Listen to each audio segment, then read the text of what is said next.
नमस्कार दोस्तों, मैं हूं राजेंद्र मिश्रा और आप देख रहे हो टेक्निकल ऐप गुरु।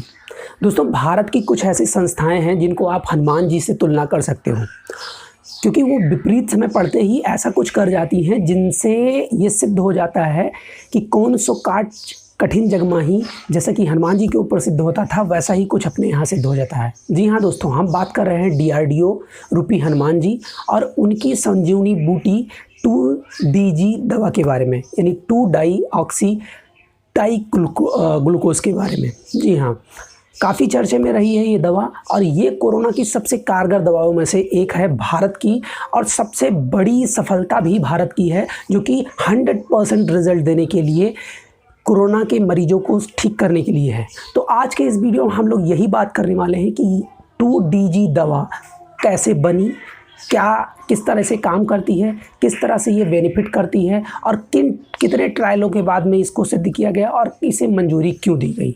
तो वीडियो आपके लिए काफ़ी ज़्यादा इम्पॉर्टेंट और काफ़ी ज़्यादा नॉलेजेबल होने वाला है, तो वीडियो को लास्ट तक का देखते रहिएगा। सारी जानकारी आपको इसी वीडियो में मिल जाएगी। बात करें दोस्तों इसके हिस्ट्री के बारे में, तो इसकी हिस्ट्री स्टार्ट होती है 2020 अप्रैल से। जी हाँ, इस दवा का रिसर्च लैब में किया गया था, जहाँ पे ये पता लगा कि ये कोरोना पेशेंटों के लिए काफ़ी ज़्यादा मददगार साबित हो सकती है। हालांकि इस दवा यानी 2DG को 2-डाई-ऑक्सी डी ग्लूकोज के नाम से भी जानते हैं। इस दवा में ग्लूकोज के एनालॉग को बनाया गया है, जिससे आप लोगों को पता भी होगा कि किसी भी वायरस के बढ़ोतरी के लिए, यानी उसके और भी उत्पन्न होने के लिए ग्लूकोज की ज़्यादा ज़रूरत होती है, और इस दवा में ग्लूकोज की मात्रा एकदम शून्य कर दी जाती है, जिससे वायरस जो रहता है वो एक्टिव नहीं रह पाता। बात करें इन मेडिसिनों की बनने की, तो ये मेडिसिन बनाई गई DRDO की 2 लैबों द्वारा। पहली लैब थी institute of nuclear medicine and alloyed science, साथ ही साथ CCMB यानी centre of cellular medicine of biology द्वारा। जी हाँ, इन लैबों ने इसका रिसर्च किया और पहले ट्रायल में ये पाया कि जो कोरोना पेशेंट हैं और अन्य कोरोना पेशेंटों में 43% का अंतर होता है। अब ये 43% अंतर क्या है, आपको बता दें। इन मेडिसिन को जब दिया गया मेडिसिन को फर्स्ट ट्रायल में, तो देखा गया कि जो कोरोना पीड़ित व्यक्ति थे उनकी 43% ज़्यादा ठीक होने की रेशियो रही, और जो मेडिसिन में नीचे रहे, यानी जिनके पास मेडिसिन ये नहीं दी गई, उनकी लोअर कैटेगरी में रही।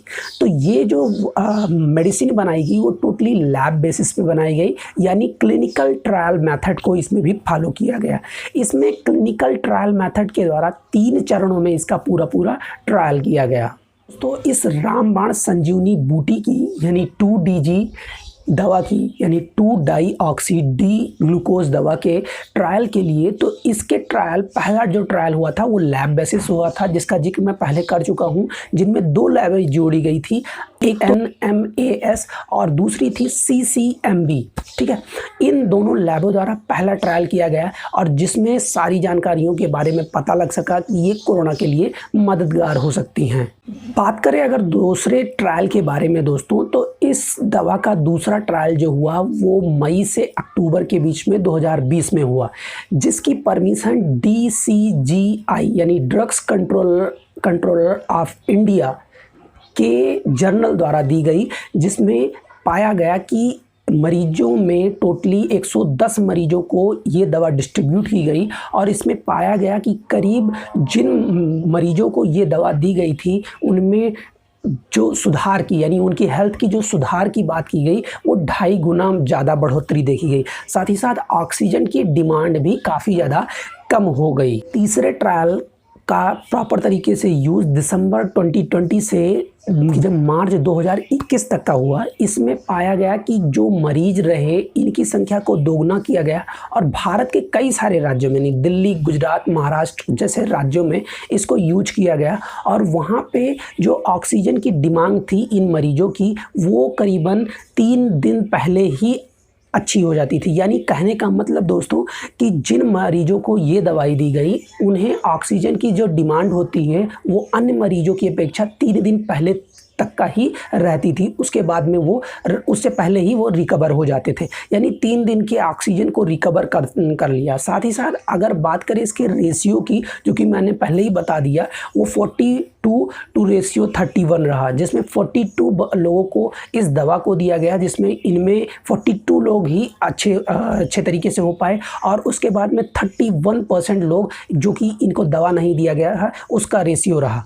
हालांकि आप लोगों को ये प्रॉपर तरीके से मुझे बताते हुए काफ़ी अच्छा लग रहा है कि इस मेडिसिन का रिकवरनेस जो इफ़िशियंसी है वो 100% के आसपास में है, यानी भारत की ये सबसे बड़ी संजीवनी के रूप में हो सकती है।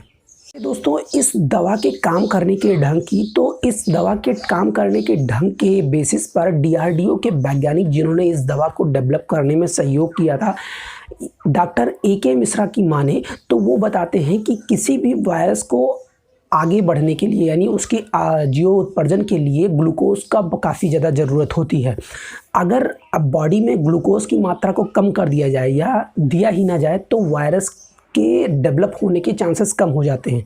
सेम यही कॉन्सेप्ट इस दवा में किया गया। इस दवा में 2DRC नाम का एक ग्लूकोज बनाया गया जिसे ग्लूकोज का एनालॉग कहते हैं। इस एनालॉग में जो एंटी बायोटिक चीज़ें यूज की गई जिससे ग्लूकोज का बनना काफ़ी कम हो गया और इसी के कारण जब ये ग्लूकोज शरीर में अंदर इन्वॉल्व हुआ तो कोरोना वायरस जो वायरस डेवलप हो रहे थे उनको खाने के लिए जैसे ही ग्लूकोज को एंटर किया वो डिस्ट्रॉय होने लगे और इसी तरीके से ये दवा काम भी करती है। हालांकि अभी तक का इसके प्रोसेसेस की पूरी जानकारी तो पूरा तरीके से DRDO के ही पास है। लिख करें दोस्तों इस दवा के यूज करने की तो ये दवा कोई लिक्विड नहीं है और ना ही कोई टैबलेट है। ये एक प्रकार का पाउडर है, ना ही इसे इंजेक्ट किया जाता है कहीं शरीर पे। इस दवा को मरीज को डायरेक्टली पाउडर फॉर्म में मिलता है और इसे पानी के साथ में इसे मिलाकर खाया जाता है। खाने के उपरांत होता क्या है कि शरीर में आपकी जो कोशिकाएं होती हैं जहाँ पे ये क्षति होता है, जहाँ पे ये संक्रमण होता है, वहाँ पे ये दवा जाके ग्लूकोज उसी पर रिएक्ट करता है और जैसे ही कीटाणु उस ग्लूकोज को खाने का प्रयास करते हैं तो वहाँ पे ये एक्टिव होके उन ग्लूकोजोस के कारण यानी ग्लूकोज के एनालॉग के कारण वहाँ पे जो वायरस होते हैं वो क्षतिग्रस्त हो जाते हैं और यही इसी तरीके के प्रोसेस के द्वारा कोरोना वायरस के डिस्ट्रॉय किया जाता है और इसी तरह से मरीजों को रिकवर भी काफ़ी अच्छे तरीके से किया जा रहा है। ये थी सारी जानकारी 2DG दवा के बारे में जो कि कोरोना के लिए संजीवनी बाण है। अब आपको ये जानकारी कैसे लगी कमेंट बॉक्स में ज़रूर मेंशन कीजिएगा। आप इस दवा के बारे में क्या चीज़ जानते थे वो भी हमें बताइएगा। साथ ही साथ अगर आपको इससे रिलेटेड कोई भी और इन्फॉर्मेशन चाहिए तो आप कमेंट बॉक्स में मेंशन कर सकते हो, वहाँ से मैं आपको बता दूंगा। साथ ही साथ अगर वीडियो अच्छा लगा हो तो इसे लाइक ज़रूर कर दीजिएगा। साथ ही साथ दोस्तों के साथ शेयर जरूर कीजिएगा। चलिए दोस्तों, मिलते हैं अगले वीडियो में, तब तक के लिए नमस्कार।